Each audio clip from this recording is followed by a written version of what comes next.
When you're blue and kinda lonely too, you'll find a smile will go a long, long way. Though you're down, don't sit around and frown. A little smile will go a long, long way. Never grieve, just try to make believe the sky is blue, although you know it's gray. Don't you find it's just a waste of time? You'll find a smile will go a long, long way. Welcome. It's time for another rousing adventure of Ron and Jen's Great Escape, an edition, not an adventure, or I guess it's both. And we've decided that we are going to change the mission statement, just kind of squeeze it together.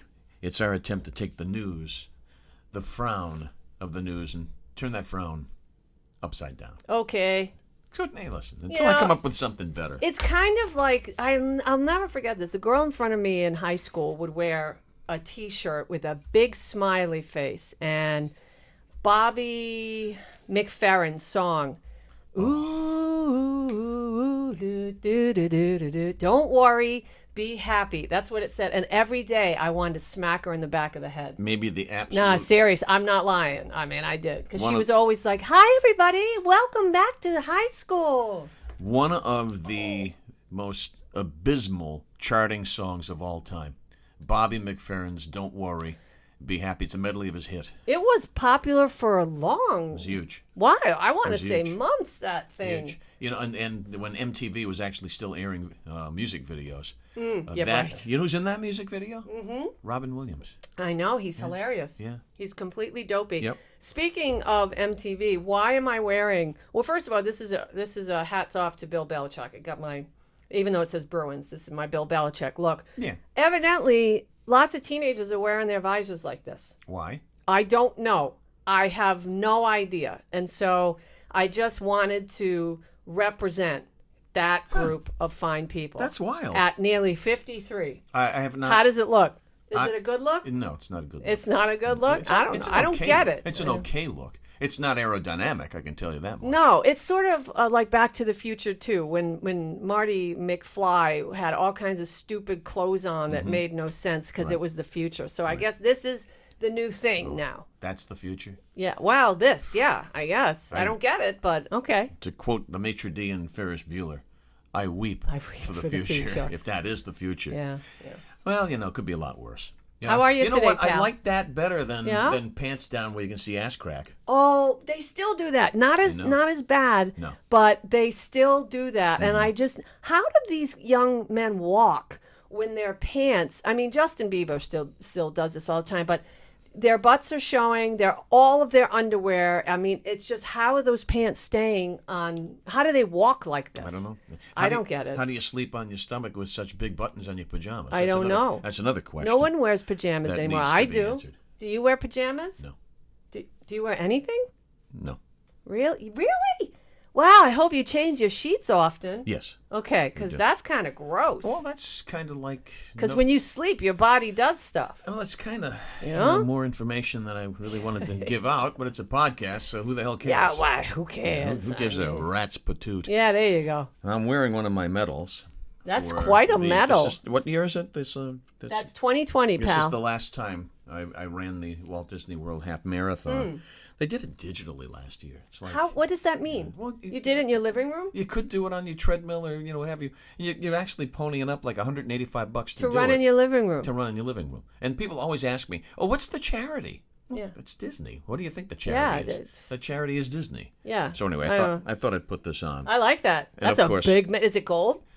I mean, is it real? No. No. And guess where it's made? China. You got it. Everything is made in China. You got it. So everything. I'm wearing this. We weren't made in China. No. But mostly everything else is. This is definitely made in China. And after you run 13.1 miles, it's that 0.1 that gets you, by the way. Made in China. And at the very end, made in China. At the very end, they put this thing around you, and you're like, in China. It's like boom. Yeah, but you want to drink beer when you're done. All you want to do is nap at that point. In China. We move on. We do. And just one piece of news today. Yeah. We talked about this a couple of podcasts ago. Made in China. Yeah. They did arrest an individual, a brien, 24-year-old woman, went in that all-terrain vehicle and dirt bike melee, that mess where they stopped and they blocked a woman at an intersection on Valley Street in Providence. And the woman, she made a big mistake. She tooted her horn at them, to move out of the way. And then all that's going to do is rile people up. Well, but stop, because evidently these young people, they stayed at the light. Yes. And they didn't go through. So they weren't following the route. They intentionally wanted to irritate people. Absolutely. And when they irritated somebody who knows, maybe she was on her way to some function or her husband or a party or whatever, she just weren't.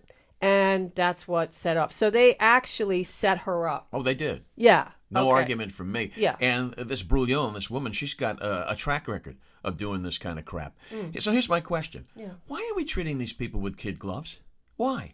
One mayor, you're going to love this. If you stop and think about it, who would say this? Actually suggested that the police also should be accompanied by the fire department, who might give them a little sprinkle, turn the hose on them. They'll be pissed about that. Oh, they'll sue. Black Lives Matter will show up, right, and the ACLU will be involved because they'll sue. They took action. I just thought that was kind of clever. It was a little tongue in cheek, and I'm sure he probably meant it, but of course he wouldn't pursue it. Why are we treating these people with kid gloves? I mean, what we should do, whoever this woman, all right, we should drop an ash can on her. Whatever she's charged with, she should be given the absolute full extent of what the law can give, and maybe that'll curb this nonsense. Well, I'll tell you, my opinion here is that the reason why lawmakers and prosecutors and so on why do you think, is because of the climate that we live in? Because, and I think that this will wane. I really think by midterms, by 2022, you're going to start seeing, and I really think it's starting now. And do you know why I say this, Ron? And I'm going to tie this all together and I'll make it quick. The cop that was killed, the woman in Chicago during the traffic stop, that is reverberating across the country in a number of ways. And you'll see that as the days progress. But people are starting to really say, enough with this insanity, enough with this. Even Democratic leaders across the country who were originally for defunding the police movements and all that, they're begging their town councils and their communities for more money to get more cops on board, because people have been retiring, people are opting out early of whatever situation they're in. But I think that people are so focused on my political future. What do I have to do to maintain a future for myself? And just the culture that we live in. You can't come down hard on these kids, but these. Why not? Because they're going to say they were identified wrongly, so they were profiled, which in and of itself is not a bad thing, right? That more often than not, you don't have white kids. I don't know this to be true, but somebody will say it tends to be, younger people in the minority communities who can't afford the full-on bike, so they get these to, whatever. They just make up all kinds of crap, Ron. What a crock of crap. I agree with you, but we are pandering to the hustlers on our corners that are panhandling. We are pandering to youths that run into stores and, commit crimes. We're pandering to these young people that go out there. And here's the thing, though, more than that. Where are the parents? Why aren't the parents saying, you can't get out on that bike, Johnny, because it's illegal. You cannot drive I'm not letting you buy this bike. As long as you're in my home, you're not owning that vehicle. Well, why aren't they doing anything? Well, they're bad parents. They're terrible parents. That's all I got to say. Let me tell you something about profiling. Yes. Okay? Yeah. Profile the behavior. That's fine. That's fine. These people who are out there on these all-terrain vehicles and dirt bikes, profile them. You're profiling their bad behavior. That's fine. Profile it and target, get it under control. And if you just keep this, a little slap on the wrist, all this crap's going to continue until somebody gets killed.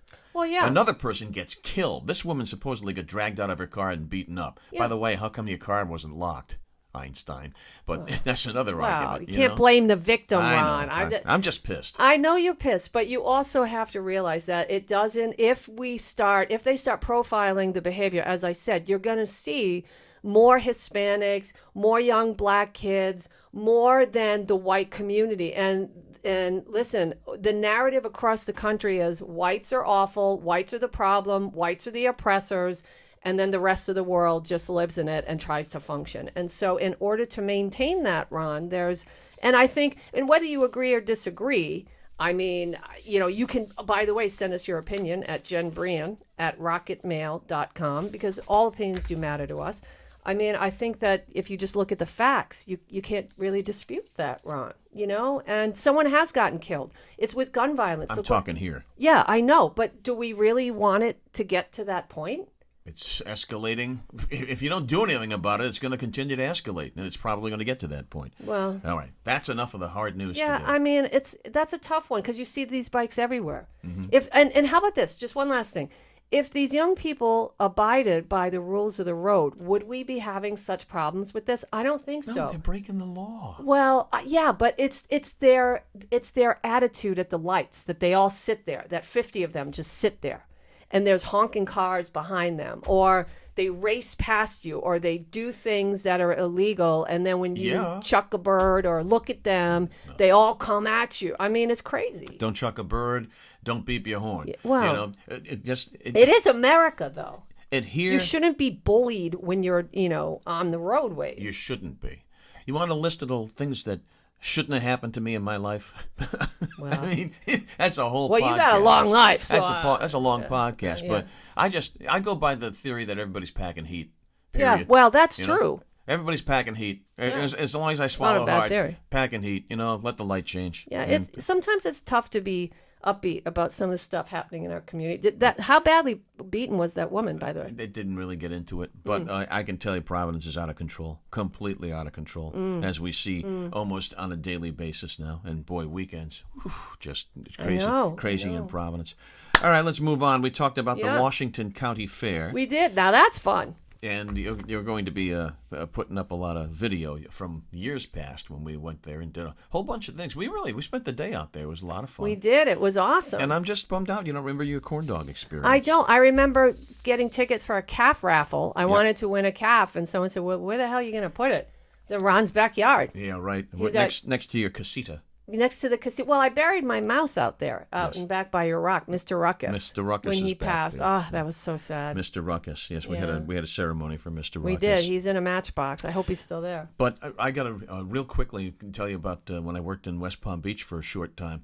And we went to the South Florida Fair, which is a huge thing. And the stations that I was managing, we were broadcasting live out there. Got to meet the great Steve Allen back. Is he still alive? No, he's not with us anymore. No. God rest. Yeah. But they had, talk about starved for recreation, starved for entertainment. They actually had a tent that was called the Moo-ternity Ward, where cows would give birth. Oh my gosh! And they would say over the announcement, wow. the loudspeaker, attention, Elsie is about to give birth in the Moo-ternity Ward, and people would flock to see a cow. Nasty. It's awful. Have you ever seen a horse give birth? It's not something I'm going to rush to watch. But, no. But it was Florida. And it smells. It's Florida. That sums it all up. Well, I don't know what that means. The Moo-ternity Ward. Well, go live in Florida for a while. I never want to live in Florida. All right, you will figure it out. Time for another stellar edition of Jen's News. That's right. I missed the Jack in the Box. You do? So I'd like to bring that back in the next podcast. Really? Yeah, I know people like the kazoo, but I like to mix it up. I miss the Jack in the Box because it wakes me up when it pops out. Boom! Listen, I'm trying to get my hands on a xylophone, but I haven't been able to find one of those Fisher-Price ones. Oh, ding, ding, ding, ding, ding.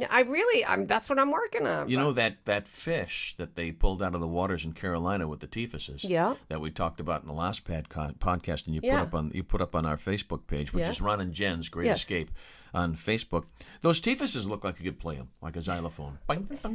Those teeth look like they belong in my head when I was 10. I still think it's photoshopped. No, it's not. That's true. It's from coast to coast. That's just me. It's from George Norrie. It is not photoshopped. Then That's it's gospel. Legit. That is real. It's gospel. Right there. Okay, Jen's News. Let's get the theme song. America's favorite segment. Here we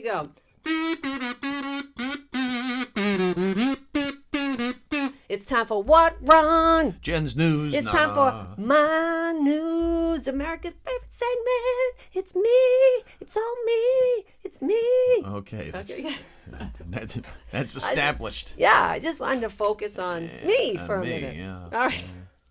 Hey, Ron. So what's going on in Oregon? Anything good? Well, let's see. I don't know how people feel about this, but this is new, and it could be coming to a school near you, so I'm providing this information.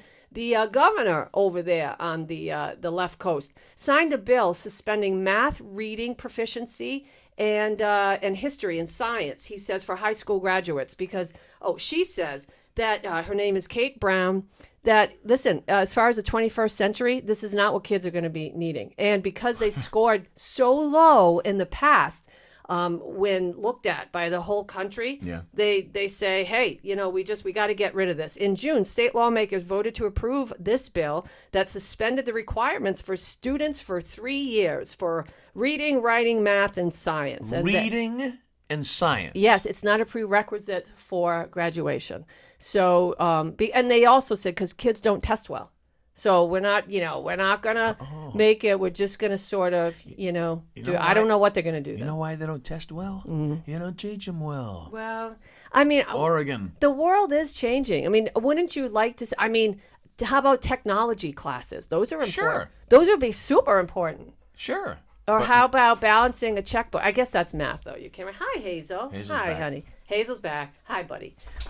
So, I wish, where was this when I was going through high school? Yeah, really. Get rid of algebra, too, while you're at it. That would have made me really happy. Oh, my God. I hated algebra. It was the the worst. Dreadful, Ron. Horrible. It was terrible. Well, listen, Charles Branson, he's back in the news. Why? Because if you would like to go to space, it's not going to cost you $28 million. If you can pony up $450,000, then Virgin Galactic is going to sell you a seat on their space flight. What do you think? What was the flight? Something like 11 minutes, 12 minutes? Yeah, let's see. Do the math on that. Yeah, well, it doesn't really matter. I mean, but see, this is the beginning. If you want to be the beginning people, the beginning people stages stuff, because eventually we'll be just going to the moon like it was going to the mall. Those beginning people. You got to be the beginning people. Yeah, the beginning people. This spaceship company, Virgin Galactic, I love you, Ron, said it will open ticket sales this week for space flights beginning at $450,000 a seat. That's after billionaire founder Richard Branson went to the edge of space himself. He soared more than 50 miles above the New Mexico desert aboard one of his flights back on July 11th, and he said, hey, it's about time that we get those beginner people up there with our crew, and this has been going on. They've been trying to make this happen for 17 years, and of course, here's what's the next line in this is, shares of the company rose 5%. In extended trading right after that it's all about. Jolt to the moon. That's what it's all about. Yeah. I'm just glad that the FAA changed everything and he's not considered an astronaut, and neither is Bezos. If they go, but I don't know. As a beginning person, he is. I don't know. They're about to change the way that we view space travel. We used to look at a certain group of people, and it was, high end, and you have to be, in that tiny, percentage of people that get to experience that, and they're opening the door for everybody. Yeah, if you get $450,000, the door can open up. Yeah. So anyway, that's all I got in Jen's news today. I have something for food. I was gonna do it here, but I'm gonna wait till we get to our food segment. We're gonna do Remember When in just a second here, because Jen was cleaning out a lot of her stash, if you will. I was. And she stumbled. At my late father's home. And she stumbled upon some stuff. Good stuff. Isn't it always the case, though, when you start to try to clean things out, whether it be your basement or if you're moving, or you got to move from one house to another, you wind up all the stuff you wanted to purge, you just wind up saving and rereading it, revisiting it. It's like I'm not a pack rat, but I'm not really quick to throw a lot of my old stuff out. I still have my Pawtucket Times delivery bag, for God's sakes. Yeah, but that's cool. I mean, I threw out all kinds of love letters I had from, guys that I dated when I was. The beginning people. Yeah, the beginning people of my whole relationship stuff that was so successful in my life. But yeah, no, I threw from Reggie Cragen and other young men that I dated at prep school and this one and that one. And I thought, why do I still have a love letter from when I was 14? Why do you still remember his name? Reggie? Well, because I shouldn't get into this. I'll tell you. Well, he was super cute. He looked like Richie Cunningham. I thought he was super cute. And Richie the C. Yes, and he went to and in the letter he had gone to a birthday party of one of his neighbors, and Chubby Checker was there. Oh, he was performing. Yeah, this kid was rich. He lived he did the twist. Yeah, he lived in Greenwich, Connecticut, so he was super wealthy. Chubby Checker. He's still with us, by the way. Oh, I thought it was you were going to say Not Reggie Richie. Reggie Cragen. No, Hazel's all upset over there. Richie Cunningham's still with us. Yes. Yeah, so Chubby Checker. I thought that was kind of neat. That's why I saved it. Do you know that in the Andy Griffith show that was big in the 60s, the visits to Mayberry and everything, he's not the only cast member who's still alive. He played Opie. It was only like a little kid. Yeah. The woman who played Thelma Lou is still alive. No way. Yeah, Barney How Fleiss. old is she? She's like 88, 89. Yeah, she she's might gotta be. be. She might be in broke her 90s. the 90s. She might be in her 90s. Must have. But the rest of that cast went to Mayberry in the Sky. They're in paradise now. Before we get to your Remember When, yes, here's one that'll fry you. Barbie receiving criticism for not featuring an Asian Barbie in their new Tokyo 2020 Olympic collection. How do you do that, though? It's the Tokyo collection. There's no Asian Barbie? Apparently not. Okay. During its re-promotion, fans were disappointed. Yeah. An Asian Barbie was not included in the diverse group. No, that doesn't frost me. That makes sense. Exactly how that glaring error slipped past the IOC right. and Tokyo 2020 organizers, not clear. Well, Asian Barbie. Okay. Probably still coming to a shelf near you. But if you did have an Asian Barbie, there you go. And if you did, wouldn't you be criticized for being insensitive because you would make physiological features appear to be Asian? And then what's going to happen? You can't make anybody You can't happy. win, man. You cannot make everybody happy. Tell you what. You can't win. We got to be new beginning people out here. All you can do is swing and miss. Swing away. And swing away, Meryl. Yes, swing away. That's it. So Mattel gets blasted for not including an Asian doll. But you make a good point. They would have gotten blasted for including. It was a lesser of two evils, I guess. It's just madness. Yeah. It's just madness. I agree. And that's why we try to turn the news frown upside down. We try. Right. Let's do Remember When. All right. The little ditty, the little thing that you found. Yeah. When you were cleaning stuff out the other day. Okay. So my father, God rest, passed last year, and we have, when the estate stuff, you got to, sort out all the legalities. And now we're just getting our stuff out and getting the house ready for sale. So my brother texted me and said, hey, Jen, why don't you go to the house, clean out your your old bedroom. Yeah. And so I still had crap in there that has been there for 35, 40 years. That goes all the way back to the beginning, people. Seriously. Yeah. So, and here's one of those things. Now, this is cool. Yeah, when I was growing up, this poster, check this out. This is a poster I got. Your hand with that? Yeah, careful. This is, can you see? This is, wait, we got to hold it up. Wait, I got it. Don't rip it now because you want to get it framed. See who it is? It's you too. It's you too. Yep. This is a poster that I've had for 40 years, Wow. at least 40 years. And it was on my bedroom wall. This is from their Unforgettable album tour. I went to see them in a number of locations. And so I found the original poster I got on tour with them. So I thought that was kind of neat. And then I also had a Jimi Hendrix poster that was on my wall, and it was felt, and it's gone. I don't know what happened to that, but somebody must have decided they wanted that. But then I also found, look at this. My mom is still alive, and I'm so pleased about that.